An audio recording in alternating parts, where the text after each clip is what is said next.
1 Coríntios, capítulo 4. O relacionamento de Paulo com os coríntios. Portanto, devemos ser considerados simples servos de Cristo, encarregados de explicar os mistérios de Deus. De um encarregado espera-se que seja fiel. Quanto a mim, pouco importa como sou avaliado por vocês, ou por qualquer autoridade humana. Na verdade, nem minha própria avaliação é importante. Minha consciência está limpa, mas isso não prova que estou certo. O Senhor é quem me avaliará e decidirá. Portanto, não julguem ninguém antes do tempo, antes que o Senhor volte, pois Ele trará à luz nossos segredos mais obscuros e revelará nossas intenções mais íntimas. Então Deus dará a cada um a devida aprovação. Irmãos, usei a mim mesmo e a Apolo para ilustrar o que lhes tenho dito. Se aprenderem e não ir além daquilo que está escrito, não se orgulharão de um à custa de outro.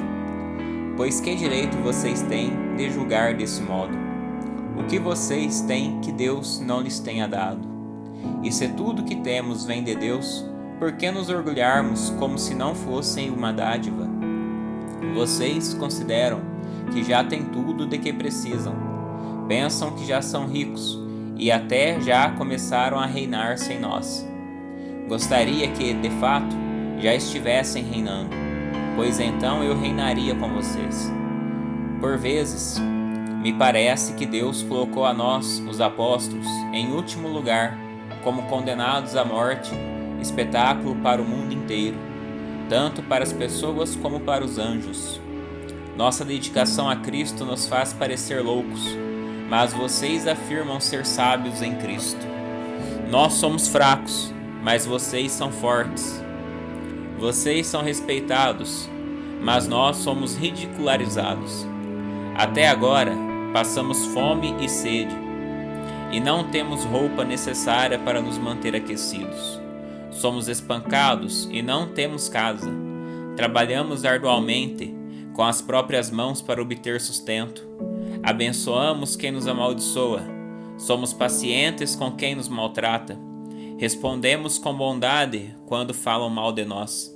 E, no entanto, até o momento, temos sido tratados como a escória do mundo, como o lixo de todos.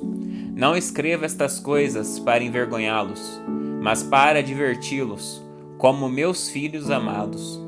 Pois ainda que tivessem 10.000 mestres em Cristo, vocês não têm muitos pais, pois eu me tornei seu pai espiritual em Cristo Jesus, por meio das boas novas que lhes anunciei. Portanto, suplico-lhes que sejam meus imitadores. Por isso enviei Timóteo, meu filho amado e fiel no Senhor. Ele os lembrará de como sigo Cristo Jesus, de acordo com o que ensino em todas as igrejas, em qualquer lugar onde vou. Alguns de vocês se tornaram arrogantes, pensando que não irei mais visitá-los, mas eu irei, e logo, se o Senhor permitir, e então verei se esses arrogantes apenas fazem discursos pretensiosos ou se têm de fato o poder de Deus. Pois o reino de Deus não consiste apenas em palavras, mas em poder. O que vocês escolhem? Devo ir com vara para castigá-los ou com amor e espírito de mansidão? 1 Coríntios, capítulo 5. Paulo confronta a imoralidade e o orgulho. Comenta-se por toda parte que há imoralidade sexual em seu meio, imoralidade que nem mesmo os pagãos praticam. Soube de um homem entre vocês que mantém relações sexuais com a própria madrasta. Como podem se orgulhar disso? Deveriam lamentar-se e excluir de sua comunhão o homem que cometeu tamanha ofensa. Embora eu não esteja com vocês em pessoa, estou presente em espírito, e como se estivesse aí, já condenei esse homem em nome do Senhor Jesus. Convoquem uma reunião. Estarei com vocês em meu espírito, e o poder de nosso Senhor Jesus também estará presente. Entreguem esse homem a Satanás, para que o corpo seja punido e o espírito seja salvo no dia do Senhor. Não é nada bom se orgulharem disso. Não percebem que esse pecado é como um pouco de fermento que leveda toda a massa? Livrem-se do fermento velho, para que sejam massa nova, sem fermento, e que de fato são Cristo, nosso Cordeiro Pascal, foi sacrificado. Por isso, celebremos a festa não com o velho pão, fermentado com maldade e perversidade, mas com o novo pão da sinceridade e da verdade, sem nenhum fermento. Quando lhes escrevi antes, disse que não deviam se associar com pessoas que se entregam à imoralidade sexual. Com isso, porém, não me referia de descrentes que vivem imoralidade sexual, ou são avarentos, ou exploram os outros, ou adoram ídolos. Vocês teriam de sair deste mundo para evitar pessoas desse tipo. O que eu queria dizer era que vocês não devem se associar a alguém que afirma ser irmão, mas vive em imoralidade sexual, ou é avarento, ou adora ídolos, ou insulta as pessoas, ou é bêbado, ou explora os outros. Nem ao menos comam com gente assim. Não cabe a mim julgar os de fora, mas certamente cabe a vocês julgar os que estão dentro. Deus julgará os de fora. Portanto, eliminem o mal do meio de vocês. 1 Coríntios, capítulo 6. Ações judiciais contra irmãos. Quando algum de vocês tem um desentendimento com outro irmão, como se atreve a recorrer a um tribunal e pedir que injustos decidam a questão em vez de levá-lo ao povo santo? Vocês não sabem que um dia nós, os santos, julgaremos o mundo?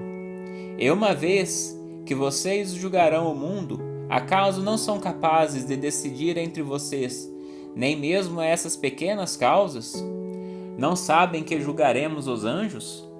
Quer dizer, então, dos desentendimentos corriqueiros desta vida? Se vocês têm conflitos legais, por que levá-los para fora da igreja? Há juízes que não fazem parte dela?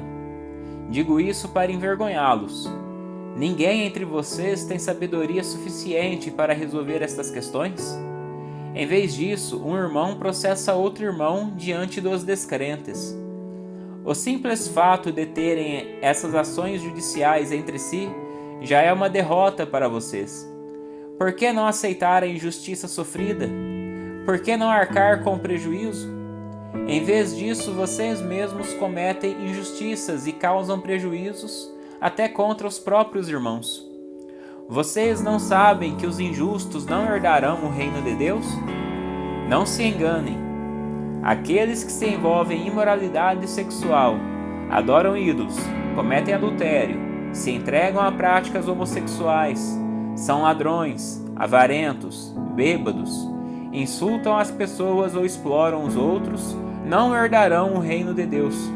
Alguns de vocês eram assim, mas foram purificados e santificados, declarados justos diante de Deus, no nome do Senhor Jesus Cristo e pelo Espírito de nosso Deus. Tudo me é permitido, mas nem tudo convém. Tudo me é permitido, mas não devo me tornar escravo de nada. Os alimentos foram feitos para o estômago, e o estômago para os alimentos. É verdade que um dia Deus acabará com os dois. Vocês, contudo, não podem dizer que nosso corpo foi feito para a imoralidade sexual. Ele foi feito para o Senhor, e o relacionamento que o Senhor tem conosco inclui nosso corpo. Portanto, Deus nos ressuscitará dos mortos por seu poder, assim como ressuscitou o Senhor. Vocês não sabem que seu corpo é na realidade membro de Cristo? Acaso um homem deve tomar seu corpo, que faz parte de Cristo, e uni-lo a uma prostituta? De maneira nenhuma. E vocês não sabem que se um homem se une a uma prostituta, ele se torna um corpo com ela? Pois as Escrituras dizem, os dois se tornam um só. Mas a pessoa que se une ao Senhor tem com ele uma união de espírito. Fujam da imoralidade sexual. Nenhum outro pecado afeta o corpo como esse, pois a imoralidade sexual é um pecado contra o próprio corpo. Vocês não sabem que seu corpo é o templo do Espírito Santo, que habita em vocês e lhes foi dado por Deus? Vocês não pertencem a si mesmos, pois foram comprados por alto preço. Portanto, honrem a Deus com seu corpo.